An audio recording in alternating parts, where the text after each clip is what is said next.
করে। বাংলাদেশের রাজধানী ঢাকা, ঢাকা আমার মুখ্যমণ্ডল, যদি এটাকে আমি পরিষ্কার পরিচ্ছন্ন না রাখতে পারি তা আমার নিজের কাছেও তো খারাপ লাগবে।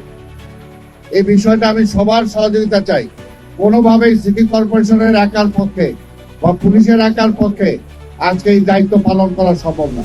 আমি জানি যে সাংবাদিকরা আপনারাই আমাদেরকেই ধরেন, কিন্তু আমরা বলবো যে আপনারা যারা এই দায়িত্ব পালনের অনীহা প্রকাশ করছে, দায়িত্ব পালন করছে না, আজকে প্রত্যেকটা নাগরিকের দায়িত্ব আজকে এই দায়িত্বটা পালন করা। আমি সবসময় যেটা বলে আসছি, ঢাকা মহানগরীর সকল সমস্যা বা নাগরিক সুযোগ সুবিধা কখনই নিশ্চিত হবে না যতক্ষণ 50-50 দায়িত্ব আমরা পালন না করবো। জনগণ 50% দায়িত্ব পালন করতে হবে, সিটি কর্পোরেশন 50% দায়িত্ব পালন করবে, তাহলে 100% হবে।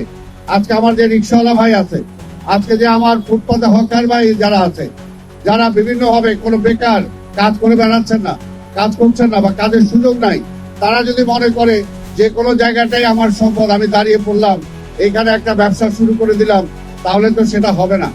সেই কারণে আপনাদের মাধ্যমে যেটা আমরা চাই, এটা একটা নিয়ন্ত্রণের মধ্যে আমরা আনতে চাই। ঢাকা সিটি কর্পোরেশনে যে কোনো ব্যবসা যদি আপনি করেন, ঢাকা সিটি কর্পোরেশন অনুমতি লাগবে। এই ব্যাপারটা আপনাদের সহযোগিতা চাই। আপনারা সবাইকে এই ব্যাপারে সচেতনতা গড়ে তুলবেন। একটা ভ্যান্ডার যে হবে, একটা ফুটপাতে যে বসে ব্যবসা করবে, তাকে একটা আইনের মাধ্যমে আনতে হবে, একটা শৃঙ্খলার মধ্যে আসতে হবে। এই জন্য তাদেরকে আমরা লাইসেন্স দেব, ফটো আইডি ঝুলাই রাখতে হবে তাকে, তার গলায়, যে ব্যবসা করবে এখানে, সে যে ব্যবসার মালামাল রাখবে সেখানে লাইসেন্সের নাম্বার থাকতে হবে। এছাড়া কিন্তু আমরা এটা একটা সময় নিচ্ছি, 1 মাস সময় নেব, 1 সপ্তাহের মধ্যে এগুলো জরিপ করতেছে পুলিশ, কারা ঢাকা শহরে ব্যবসা করতে পারবে, কারা করবে না, আমরা তাদেরকে চিহ্নিত করতে চাই এবং এই ব্যাপারে আমরা একটা শৃঙ্খলা আনতে চাই। এই ব্যাপারে যদি সবাই সবকিছু নিয়ে আন্দোলন করি তাহলে তো হবে না। তাহলে আমার দায়িত্বটা আমরা কিভাবে পালন করব? কাজে নাগরিক দায়িত্বটা সবার।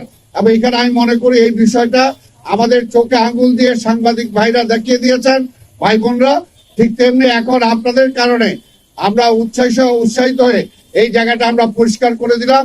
এখন ভবিষ্যতে যাতে এইটা আবার পার্মানেন্টলি কেউ দখল না করতে পারে, সেই ব্যাপারেও কিন্তু সাংবাদিক ভাই বোনদেরকে খেয়াল রাখতে হবে। এবং আমি প্রত্যেকটা জনগণের সহযোগিতা আশা করি। এখানে ঢাকা মেডিকেল কলেজ, স্বাভাবিকভাবে এখানে দেখেন অপোজিট তাদের বাগানটা কি সুন্দর আছে, রাস্তার ফুটপাতটা যদি আমরা সুন্দর রাখতে পারি, একটা রুগী যখন আসবে, যেখানে ডাক্তারের কাছে আসে, যদি পরিবেশটা ভালো পায়, তার মনটা কিন্তু এমনি ভালো হয়ে যায়। এই জন্য সবকিছু ডিপেন্ড করে পরিবেশের উপরে। আজকে সামনে চিকনগুনিয়া এবং ডেঙ্গু রোগের প্রভাবের সময় আসতেছে।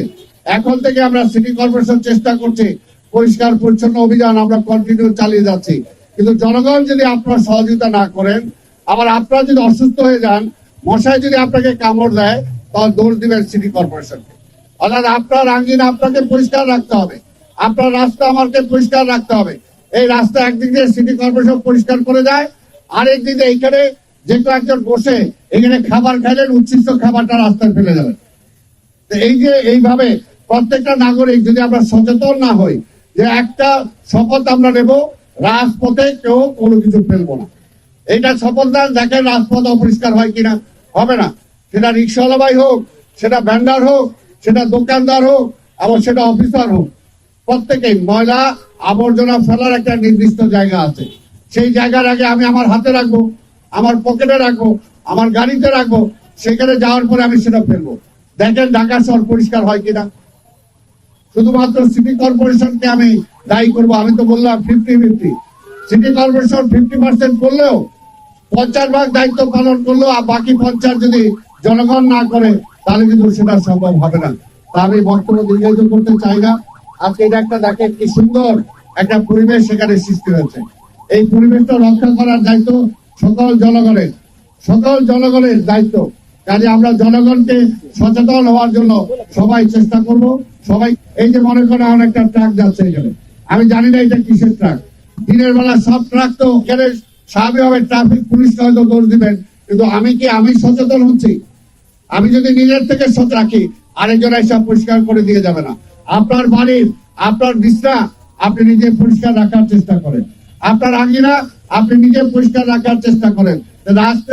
রাষ্ট্রে যে মুখমণ্ডল, রাষ্ট্রে যে আঙ্গিনা, এটা পরিষ্কার রাখবে কি? আমরাই তো রাখবো। আমি আপনাদের সবাইকে ধন্যবাদ জানাই এবং আমি অনুরোধ করবো আমাদের ঢাকা মেডিকেল কলেজের পরিচালক সাহেবকে, এবং এখানে আমি অবশ্যই ধন্যবাদ জানাবো যে আমাদের বর্জ্য ব্যবস্থাপনার যিনি প্রধান দায়িত্বে আছেন, মূলত তার ইনিশিয়েটিভেই আজকে এই কাজটা আমরা করতে সক্ষম হয়েছি। যে কাজ করবে তাকে ধন্যবাদ দেব, যে কাজ করবে না তাকে সমালোচনা করব।